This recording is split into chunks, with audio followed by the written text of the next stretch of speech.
Yeshua Masaya mga kamestro at si Maestro Osi na naman po ay nagbabalik upang magturo ng orasyon na siguradong putian.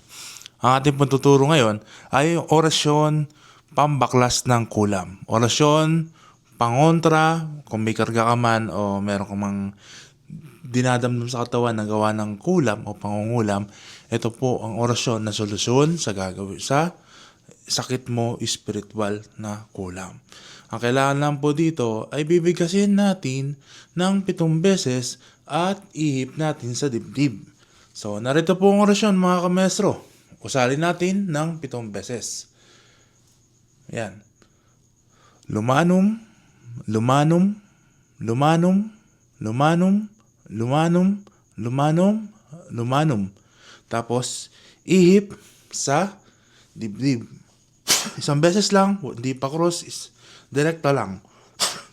Ganun lamang po kasimple mga kamestro at siguradong baklas yan.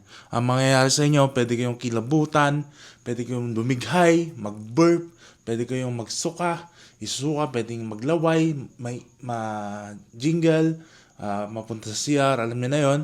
So, ayan po yun. Ayan po yung mga mangyayari sa inyo. Kapag walang nangyari, ibig sabihin wala kang kargang spiritual o wala kang kulam. So, gamitin nyo yan.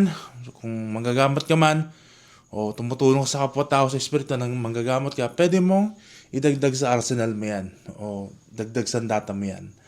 Napakadaling kabisaduhin, one word lang, pero napakabalasik at napakalupit.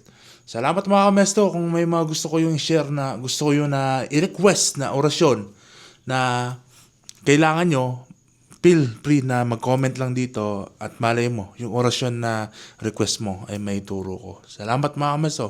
Hanggang sa mali, paalam. Pax!